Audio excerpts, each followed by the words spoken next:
आप जो को मैं आपकी बात को सर्वधार्य करता हूं, मानता हूं। तो जून का महीना था, पानी बरसा, किसान अपने हलों को लेकर के ज्वार बाजरा बोने के लिए गए। तो नामदेव की पत्नी ने कहा, खेत में ज्वार बोने के लिए जाओ ना। सब किसान अपने अपने बैलों को लेकर हलों को लेकर बोने के लिए गए। वर्षा हो गई, ठीक है। गमछी में 4-5 किलो ज्वार बांध के पोटली पीछे लटका के बैलों को हल को लेके नामदेव भगवान जा रहे हैं। रास्ते में 4 संत आ रहे थे, काफी दिनों के भूखे थे। नामदेव जी से कहा, संत जी हम भूखे हैं, 4 दिन से हमने भोजन नहीं किया, हमारी तितिक्षा को आप शांत करो। तो नामदेव ने कहा, संत जी मेरे पास तो ये बीज है बोने का, ज्वार है, आप मेरे घर चलो तो मैं आपको भोजन करा सकता हूँ। कि नहीं, हम घर नहीं जा रहे, हम तो पद यात्रा कर रहे हैं, दूसरी जगह जाएंगे, आपके पास साधन हो वो दे दो। तो नामदेव जी के पास में 4-5 किलो ज्वार थी, वो साधुओं को दे दे। साधुओं को दी तो मुट्ठी भर भर के साधुओं ने चबा दी। अब नामदेव भगवान ने कहा कि ज्वार तो साधुओं को खिला दी, अब धर्म पत्नी श्याम को लड़ेगी तो मैं क्या करूं। नाले में से रेत बांध भर ली अपनी गमछी में, तो वो किसानों को दिखे के और खेत में रस्सी जैसी लाइनें खींच दी। किसान एक हल से जहां से बीच में जो भाग होता है उसमें फिर बोता है, फिर उसको हाँकता है, उसे कहते हैं हराई। तो नामदेव जी भगवान रेत खेत में अपने में फेंक रहे हैं और हल से उसको गुड़कर श्याम को आ गए। 2-4 रोज बाद किसानों ने कहा, देवी आपने अपने खेत में क्या बोया है? सबके खेतों में बाजरा ज्वार बोया, तुम्हारे खेत में तो ऐसा दिख रहा है कि तुम्हें उगराएं बेल चल रही है क्या? आपने कहीं कद्दू लगाए क्या? तो नामदेव की पत्नी ने पूछी, कहो जी खेत में क्या बोया? कि ज्वार।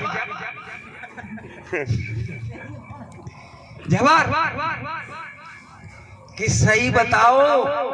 अरे क्या झूठ बोल रहा हूं, क्या ज्वार कोई है? तो अभी उगी तो है ही नहीं है, वहां में तो कद्दू की बेल चल रही है। किसान कह रहे थे, तुम्हें तुम्हारा पति हूं, किसान की बात सही मानती हो कि मेरी? कि मैं नहीं मानती, मैं तो प्रत्यक्ष में देखना चाहती हूँ। गई गुस्से में गई तो वहां तो बेल फैली हुई थी और तू में जे लगे हुए थे, खेत बिल्कुल जैसे मैं अभी सुमेर गया था महाराज जी के स्थान पर। तो महाराज जी मुझे रास्ते में मिल गए, दर्शन हुए। उन्होंने कहा आश्रम तक जाओ और मैं आ रहा हूँ, आप बैठना। तो मैं घूम रहा था तो मैंने देखा वो खेत में इतने वो कुमड़े लगे हुए थे कि महाराज ने ट्रक भर भर के बेच दिए, इतनी सी जगह। तो एक कद्दू को टूट कर नामदेव जी की पत्नी सिर पे धर के चली आ रही गुस्से में और कहने लगी, खेत में क्या बोया है? कि ज्वार वही है, ज्वार वही है, तेरे बच्चों को क्या खिलाएगा? और गुस्से में वो तू मां जो उनके सिर में दिया, सिर में तो नहीं लगा, जमीन में पड़ा, और जमीन में पड़ा तो 2 भाग हो गए, तो उसमें से 5 किलो ज्वार का ढेर लग गया। तो सबका बाजरा और ज्वार नहीं हुई, नामदेव भगवान जी के खेत में ज्वार हुई। और सब लोगों को, गांव बस्ती को दिया, अकाल पड़ गया। तो कहते हैं, उन्हें कहते हैं कि मैं तो सतचित आनंद रूप हूं, किसकी फेरू माला। शून्य शिखर, तलवों से लगा करके तालू तक, इसको शिखर कहते हैं। यानी हमारे शरीर के अंदर जितनी इंद्रियां हैं, इन इंद्रियों में जो इच्छाएं होती हैं, मन को, चित्त को, बुद्धि को, अहंकार को, हाथों को, पैरों को, सबके लिए विषय लगती हैं। आँख को, नासिका को, मुंह को, जिह्वा को, अरे खट्टा है, अरे मीठा है, अरे चिरपरा है।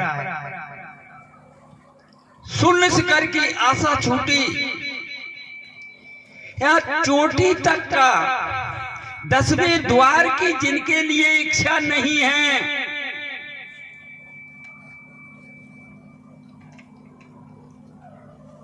इच्छा नहीं है किसी बात की, सिर्फ एक ही आकांक्षा है,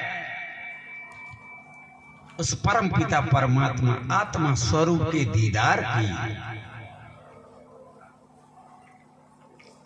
ऐसे संत क्या हो जाते हैं, शून्य शिखर की आशा छूटी, घट में भयो उजाला, अब प्रकाश हो गया। जिनके लिए इच्छाएं हैं, आकांक्षाएं, उनके घट में उजियाला नहीं है, उनके घट में तो अग्नि धधक रही है, अग्नि। शून्य शिखर की आशा छूटी, घट में भयो उजाला, और घट में से ही प्रकट हो के फिर संत हुआ मतवाला। अब आनंद से भी बढ़कर के एक, जिसे कहते हैं परमात्मा के, आत्मा के स्वरूप में मस्त हो जाता।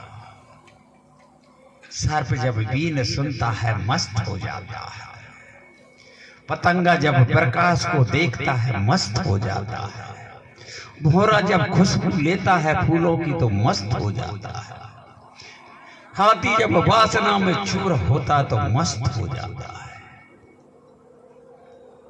शून्य शिखर की आज आशा छूटी, घट में भयो उजाला। घट में, घट से ही प्रकट होते हैं, घट से प्रकट हो के संत भयो मत वाला। अब फिर क्या कह रहे हैं, निर्गुण सर्वगुण दोनों नहीं,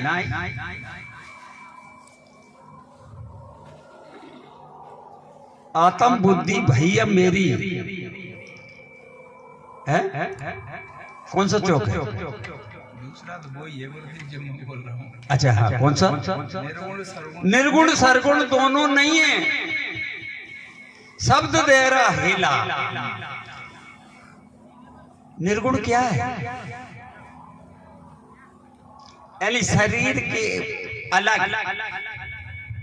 जो अंश है वो निर्गुण है,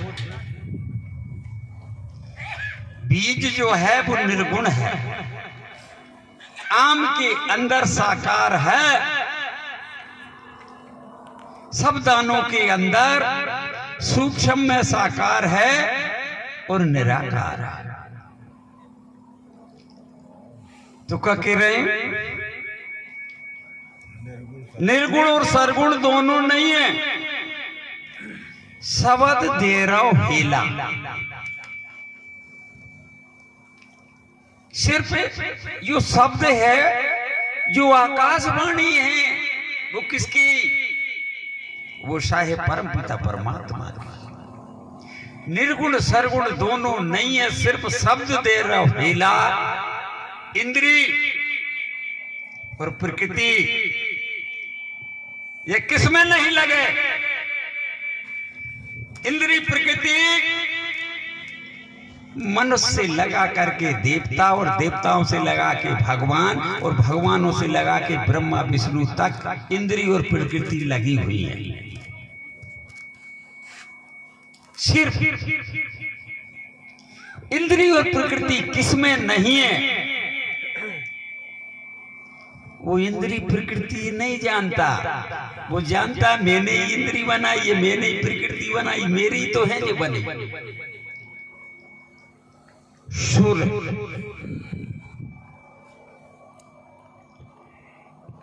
यानी सुषुम्ना नाड़ी को सुर कहते हैं। इंद्रिय प्रकृति जानता नहीं हूं, सुरपुर खुल गयो। तुम क्या कह रहे थे, आप क्या बोल रहे थे? आता है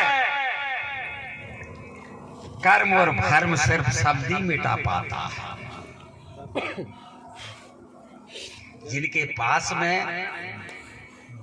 उस साहेब परम पिता परमात्मा की शक्ति है शब्द की, वो ही अपने कर्म और भर्म का निवारण कर सकते हैं। आत्म बुद्धि भई अब मेरी गुरु मिला मत वाला, कर्म और भरम अब दोनों मिट गए। आत्म पद से बोला, आत्मा का पद सर्वश्रेष्ठ है। आत्मा के दीदार से बोला। मनी राम जी सदगुरु मिल गए, जीतेगा ज्ञान का नहीं ताला। भाला नहीं है, शुद्ध कर लो ताला।